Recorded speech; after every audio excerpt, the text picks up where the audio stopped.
एक समय की बात है। पहाड़ों के पास एक गांव में रघुनाथ नाम का एक मेहनती किसान रहता था। यह सर्दी थी और भारी बर्फ ने पूरे गांव को एक सफेद चादर में ढक दिया था। एक सुबह रघुनाथ अपने खेतों की जांच करने गया और उसे सड़क के किनारे एक छोटा बंदर कांपता हुआ मिला।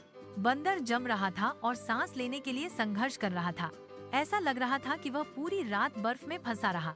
रघुनाथ को दया आई और उसने बंदर को उठाया और कहा, बेचारा, तुम इस बर्फ में कैसे जीवित रहे? मेरे साथ आओ। बंदर उससे लिपट गया। उसकी आंखों में आशा थी। किसान उसे घर ले गया, आग से उसे गर्म किया और उसे गर्म दूध पिलाया। धीरे धीरे बंदर ठीक हो गया, अपने हाथों को गर्म कर रहा था और खुशी से चहक रहा था। अगली सुबह बंदर चुपके से रघुनाथ का खेतों तक पीछा किया। जैसे ही किसान ने खुदाई की, बंदर पेड़ों पर चढ़ गया। उसे बचाने के लिए बर्फ को हिलाकर गिरा दिया। किसान हंसा, तुम बहुत मददगार हो दोस्त। धीरे धीरे वे दोस्त बन गए। बंदर रोज टोकरी लेकर खेतों में जाता था। यह उसके लिए पेड़ों से सूखे मेवे लाता था।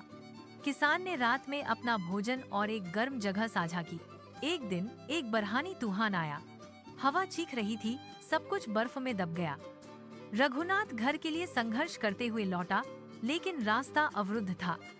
वह फिसल गया और एक खाई में गिर गया। ठंड असहनीय थी और वह उठ नहीं पा रहा था।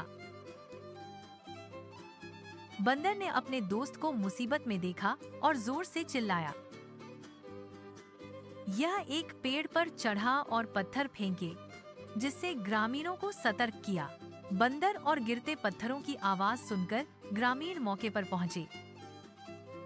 उन्होंने रघुनाथ को खाई से बाहर निकाला। रघुनाथ ने अपनी आंखें खोली और बंदर को देखा। वह कांप रहा था, लेकिन उसकी आंखों में दोस्ती थी। किसान मुस्कुराया और उसके सिर को थपथ पाया।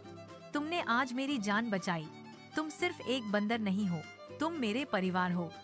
ग्रामीणों को बंदर पसंद आया। ठंड के दिनों में उन्होंने इसके लिए एक छोटी गर्म लकड़ी की झोपड़ी बनाई।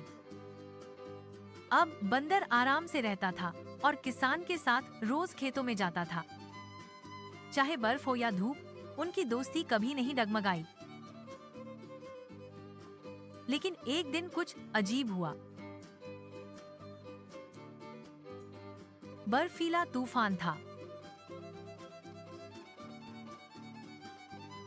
हवा तेजी से बहने लगी और सारे खेत बर्फ से ढक गए। रघुनाथ घर पहुंचने की कोशिश कर रहा था, लेकिन सड़क बर्फ से ढकी हुई थी। उसके पैर फिसले और वह एक खाई में गिर गया। इतनी ठंड थी कि वह उठ नहीं सका। बंदर ने देखा कि उसका दोस्त मुसीबत में है। वह जोर से चिल्लाने लगा। फिर वह एक पेड़ पर चढ़ा और जोर से एक पत्थर फेंका, जिससे ग्रामीणों का ध्यान आकर्षित हुआ। गांव वालों ने बंदर की आवाज और गिरते पत्थरों पर ध्यान दिया और तुरंत वहां पहुंच गए।